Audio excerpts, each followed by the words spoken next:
வணக்கம். துக்ளக் வாசகர்களின் சங்கநாதம் 360° அலசல். ஒவ்வொரு நாளும் 3 தொலைக்காட்சிகளின் அரசியல் குறித்த விவாதங்கள் என்கிற பெயரில் உண்மைகள் மறைக்கப்படுவதையும், பொய்கள் பரப்பப்படுவதையும் நாம் காண்கிறோம். எனவே, மறைக்கப்பட்ட உண்மைகளை உரக்கச் சொல்லவும், பொய்களை முறியடிக்கவுமே இந்த நிகழ்ச்சி. நிகழ்ச்சியில் இன்று நான் பிரேமா, என்னுடன் டாக்டர் கலந்து கொள்கிறார். வணக்கம் சார். வணக்கம்மா. வணக்கம். எப்படி இருக்கீங்க? நல்லா இருக்கேன். இன்னைக்கும் நம்ம பல விதமான கேள்விகளுக்கு பதில் சொல்ல போறோம், உண்மையான விஷயங்களை சொல்ல போறோம். நீங்க கேளுங்க. இன்னைக்கு வழக்கம் போல கச்சத்தீவு தான் தலைப்பு. என்ன அப்படின்னா,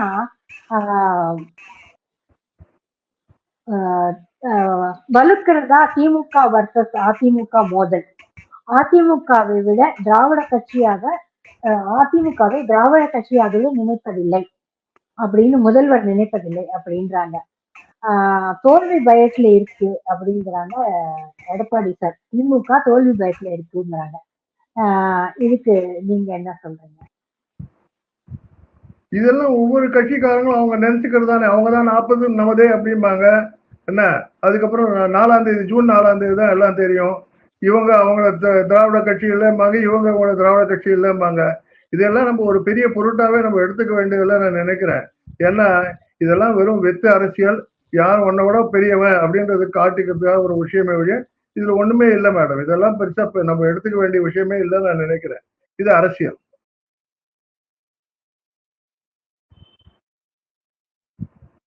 அடுத்ததா மார்க்சிஸ்ட் கட்சியை சேர்ந்த ஒருத்தர் பேசுறாரு. கால்டுவெல் பற்றி ஆளுநருக்கு என்ன தெரியும்? ஆளுநர் மாநில உரிமையை பறிக்கும் போது அதிமுக ஏன் இதை கண்டிக்கவில்லை அப்படின்னு கேட்கிறார். அவர்கிட்ட நான் கேட்கறதெல்லாம் ஒன்னே ஒண்ணுதான். ஏன்பா, திமுகவுக்கு ஒரு கோட்பாடு உண்டு.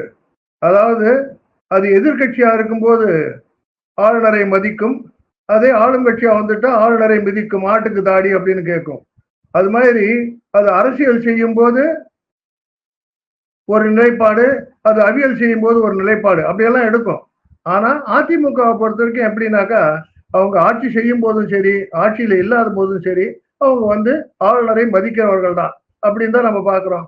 அதுக்கப்புறம் இவர் கேட்கிற கேள்வி இருக்கு இல்லையா, கால்டுவெல் பற்றி என்ன தெரியும் அப்படின்னு. கால்டுவெலை பத்தி அவங்களுடைய தலைவர், மார்க்சிஸ்ட் தலைவர் ராமமூர்த்தி எழுதியிருக்கும் போது என்ன சொல்லியிருக்காருன்னா, ஆரிய திராவிடம் எல்லாம் ஒரு ஒரு சரியான விஷயமே கிடையாது, தவறான செய்தி அப்படின்னு சொல்லியிருக்காரு. இவங்க பெரிதும் போற்றுகின்ற அம்பேத்கர் என்ன சொல்றாரு அப்படின்னு சொன்னா, இந்த ஆரிய அப்படிங்கிற சொல்ற ஒரு விஷயமே தூக்கி எறியப்பட வேண்டிய ஒரு விஷயம், ஆரிய திராவிடம்ங்கிற பிரிவினையே இல்லை அப்படின்னு சொல்றாரு. அதுதான் நம்ம இவங்களுக்கு சொல்ல வேண்டிய பதிலா பார்க்கிறோம். அடுத்த கேள்வி மேடம்.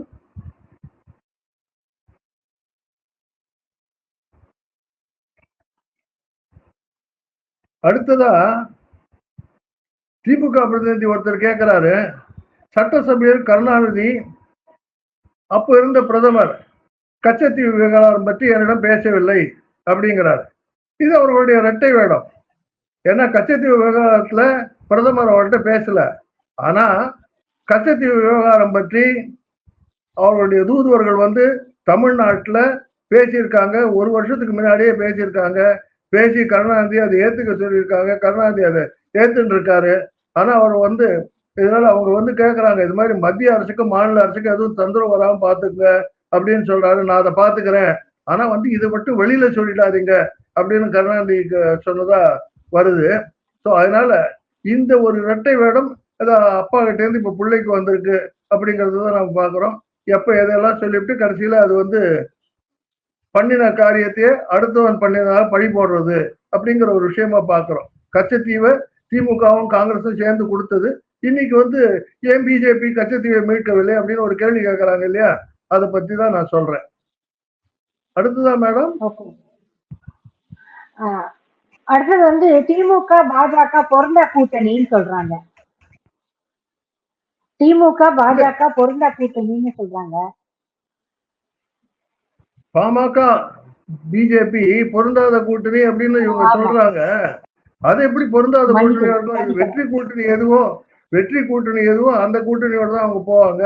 அதோட இல்லாம ஜாதிவாரி கணக்கெடுப்பு வேணும் அப்படின்னு சொல்லி பாமக என்ன பண்ணிது அப்படின்னு சொல்லிட்டுன்னா, அது இப்ப இருக்கிற ஆளும் அரசாங்கத்தை கேட்டுது. ஆனா இந்த ஆளும் அரசாங்கம் அதை பண்ணவே இல்லை. இந்த 3 வருஷமா ஜாதிவாரி கணக்கெடுப்பு எதுவும் பண்ணல.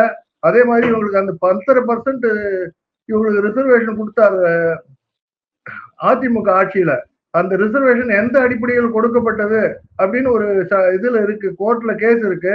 அந்த கேஸை பத்தி அதுக்கு நீங்க விளக்கம் கொடுத்தாக்கா அது கிடைச்சிருமே அப்படின்னு சொன்னா அதுக்கும் இந்த திமுக அரசாங்கம் கொடுக்கல அப்படிங்கிறது தான் நாம் பார்க்கிறோம். அதனால பாமக வந்து ஜாதிவாரி கணக்கெடுப்பு கேட்கறது.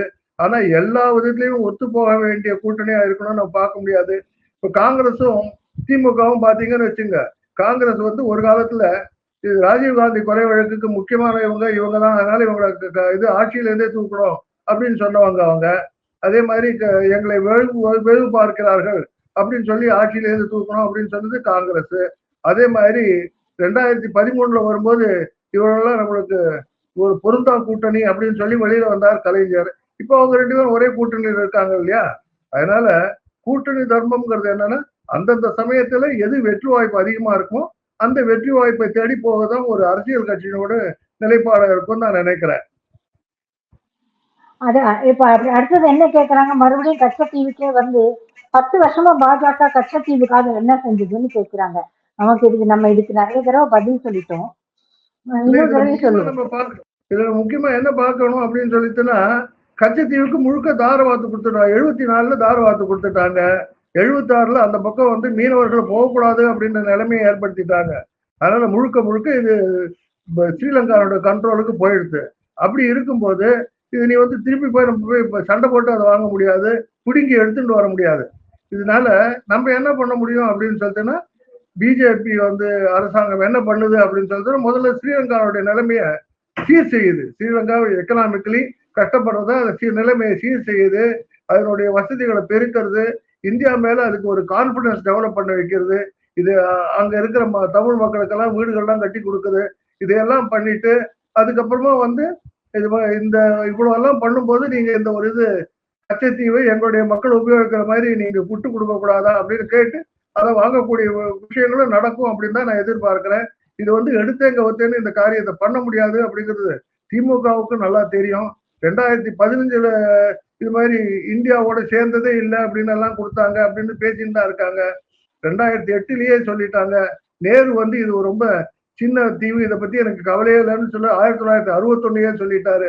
இவங்க 74லயே அதை கொடுத்துட்டாங்க. 74ல இருந்து 2014 வரைக்கும் 40 வருஷமே ஒண்ணுமே நடக்கல அப்படிங்கிற போது 2014ல இருந்து 10 வருஷம் தான் ஆயிருக்கு. இவங்க அதை பத்தி பேசிட்டு தான் இருக்காங்க. மீனவர்களுக்கு என்ன நல்லது பண்ணணுமோ அதை பிஜேபி பண்ணும். பிஜேபி ஒரு party which performs and not only speaks. ஆமா. அப்புறம் பாருங்க, இவங்க வந்து 2 வெள்ளம் வந்தது தமிழ்நாட்டுக்கு மத்திய அரசு ஒண்ணுமே பண்ணல அப்படின்னு. ஆனா பாருங்க, இன்னைக்கு இந்த வாட்டி தான் அவங்க ஒன்றிய அரசுல இருந்து மத்திய அரசுக்கு மாறி இருக்காங்க. 2 வெள்ளம் வந்தது ஒண்ணுமே பண்ணல அப்படின்னு சொல்றாங்க. இதுக்கு நம்ம நிறைய தடவை சரி ஒன்றிய அரசு சொன்னாலும் ஒண்ணுதான் சொன்னாலும் நம்மளுடைய மத்திய அரசனுடைய ரெஸ்பான்ஸ் ஒண்ணுதான். இந்த பார்ப்பா 2 ஃபண்ட்ஸ் உங்களுக்காக வச்சிருக்கோம். இந்த 2 ஃபண்ட்ஸ் NDRFன்னு ஒன்று, நேஷனல் டிசாஸ்டர் ஃபண்ட் ஒன்று.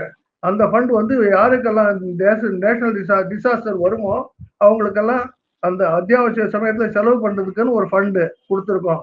அதே சமயத்துல இந்த நேஷனல் டிசாஸ்டர் மிட்டிகேட்டிங் ஃபண்டுன்னு ஒரு கொடுக்குறோம்.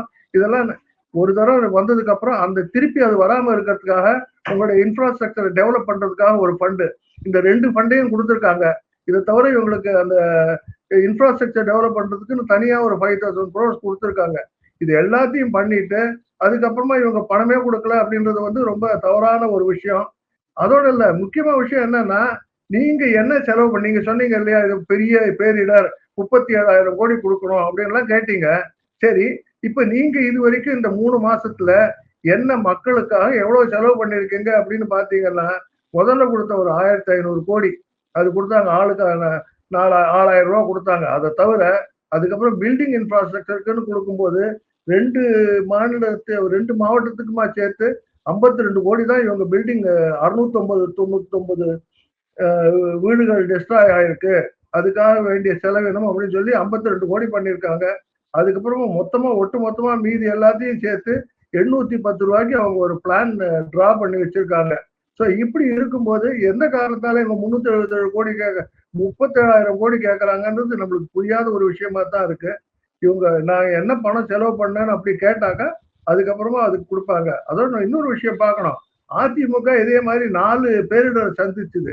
அப்பெல்லாம் இந்த டிசாஸ்டர் ரிலீஃப் ஃபண்டை தவிர தமிழக அரசு தான் செலவு பண்ணியது. அதுக்கப்புறம் அது ரிலீஃப் மெஷருக்கு கேட்டது. அந்த ரிலீஃப் மெஷர்ல இருந்து இவங்க கேட்டதுக்கு ஒரு ஒரு தொகை தான் அது கொடுக்கப்பட்டது. அதை வச்சு இவங்க திருப்பி அதை பத்தி நீ ஏன் கொடுக்கல, நாங்க அதனால ஒண்ணும் உங்களுக்கு கொடுக்க மாட்டோம் அப்படின்லாம் சொல்லல. அது அரசாங்கம் பண்ணியது. இவங்க அவியலும் அரசியலும் தான் பண்ணிட்டு இருக்காங்க. மக்களுக்கு எதுவும் நல்லது பண்றது இல்லைங்கிறத நம்ம பாக்குறோம். அப்புறம் இன்னொன்னு என்ன கேக்குறாங்க அப்படின்னா, ஜெயலலிதா வந்து இத பத்தி பேசியிருக்காங்க அப்படின்னு சொல்றாரு. அதை பத்தி உங்களுக்கு ஏதாவது டீடைல்ஸ் எல்லாம் சொல்லுங்க. இல்ல அதுல ஜெயலலிதா பேசின இதுல வந்து ரொம்ப காட்டமா அவங்க சொன்னாங்க. இதுல நீங்க வந்து இதுல திமுக இதை பத்தி ஒண்ணுமே பேசக்கூடாது. நீங்க கச்சத்தீவை தார வார்த்தது திமுகவும் காங்கிரஸும் தான். நான் கோர்ட்டுக்கு கொண்டு போனேன் இந்த விஷயத்த ஆஸ் அன் இண்டிவிஜுவல் அதிமுக கட்சியுடைய செக்ரட்டரியா நான் இதை கேட்டு கோர்ட்டுக்கு கொண்டு போனேன். அதுக்கப்புறம் தமிழ் அரசாங்கத்தையும் சேருன்னு சொன்னேன். அரசாங்கம் என் கூட வரல அப்படின்னு சொல்லி 2008 நான் கோர்ட்டுக்கு போனேன். அப்ப இருந்த கவர்மெண்ட் தமிழக அரசு வந்து கருணாநிதி தலைமையில இருந்த திமுக அரசு. ஆனா அது வந்து அது எங்களோட வரவே இல்லை. அதெல்லாம் பண்ணிட்டு இன்னைக்கு வந்து இவங்க கேட்கறது எந்த விதத்துல நியாயம்? எனக்கு தெரியும். அது இன்னும் கூட ஒரு விஷயம் ரொம்ப அழகா சொல்லுவாங்க. எனக்கு தெரியும் என்னுடைய லிமிடேஷன் என்ன அப்படின்னு சொல்லிட்டு. நாளைக்கு நான் கச்சத்தீவை மீட்பேன் அப்படின்னு சொன்னா நாளைக்கு அந்த பராந்தக சோழன் மாதிரி நான் போய் அங்க போய் ஒரு படையை திரட்டின்னு போய் படையெடுத்து கச்சத்தீவை மீட்பேன்லாம் நான் சொல்லல. என்னுடைய லிமிடேஷன் என்னன்னு தெரிஞ்சுட்டு என்ன பண்ண முடியுமோ கவர்மெண்ட்டுக்கு ரிக்வெஸ்ட் பண்ணுவேன். கவர்மெண்ட்டை இன்சிஸ்ட் பண்ணுவேன், ப்ரெஷரைஸ் பண்ணுவேன், இல்ல கோர்ட்டுக்கு போவேன். அப்படிதான் வந்து கச்சத்தீவை மீட்க முடியுமே வழிய நம்ம படையெடுத்தெல்லாம் போய் ஜெயிக்க முடியாது கச்சத்தீவை அப்படின்னு அழகா சொன்னாங்க. அதனால ஜெயலலிதா ரொம்ப கிளியரா இருந்தாங்க. எப்படி பண்ணணுங்கிறதையும் அழகா பண்ணினாங்கன்னு தான் நம்ம பாக்குறோம்.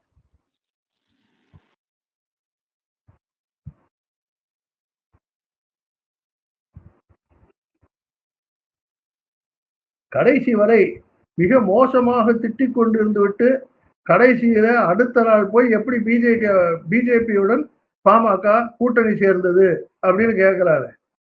ரொம்ப சிம்பிள். எது வெற்றி கூட்டணியோ அதோட அதுக்கு சேரும், அவ்வளவுதான். இப்போ எந்த எலெக்ஷன்லயுமே வெற்றி கூட்டணி எது அப்படின்னு சேர்ந்துதான் நடக்குமே ஒழிய வேற எதுவுமே நடக்காது. விஜயகாந்த் வந்து 2011 விஜயகாந்த் லாஸ்ட் மினிட்ல திமுக அலையன்ஸ் வரும் பழம் நழுவி பாலில் விழும்னு சொல்லிட்டு இருக்கும்போது அது விட்டு பழம் போய் இங்க இரட்டை இலையில போய் ஐக்கியமாகலையா? ஸோ அதெல்லாம் நடக்கத்தான் நடக்கும். இது யாருமே கேள்வி கேட்கக்கூடாது. தனித்தனி கட்சியினுடைய உரிமை அது. நன்றி சார். இவ்வளவு நேரம் என்னோட சேர்ந்து எல்லா கேள்விக்கும் பொறுமையா பதில் சொன்ன உங்களுக்கு நன்றி. நாளை மீண்டும் சந்திப்போம். நன்றி, வணக்கம். வணக்கம். நாளைக்கு இது மாதிரி திருப்பி பலவிதமான கேள்விகள் வரும். அந்த கேள்விகளுக்கு பொய்யான இருந்தால் அதற்கு மறுதளித்து நம்ம பேசுவோம். உண்மை மறைக்கப்பட்ட உண்மைகள் இருந்தால் அந்த உண்மைகளையும் நான் வெளிக்கொண்டு வந்து மக்களுக்கு அதை தெரிவிப்போம் அப்படின்னு நினைக்கிறேன். நம்ம சங்கநாதம் வெற்றி நாதமாக இருக்கணும் அப்படிங்கிறது நான் வேண்டிக்கிறேன். நன்றி, வணக்கம். நன்றி, வணக்கம். Thank you sir.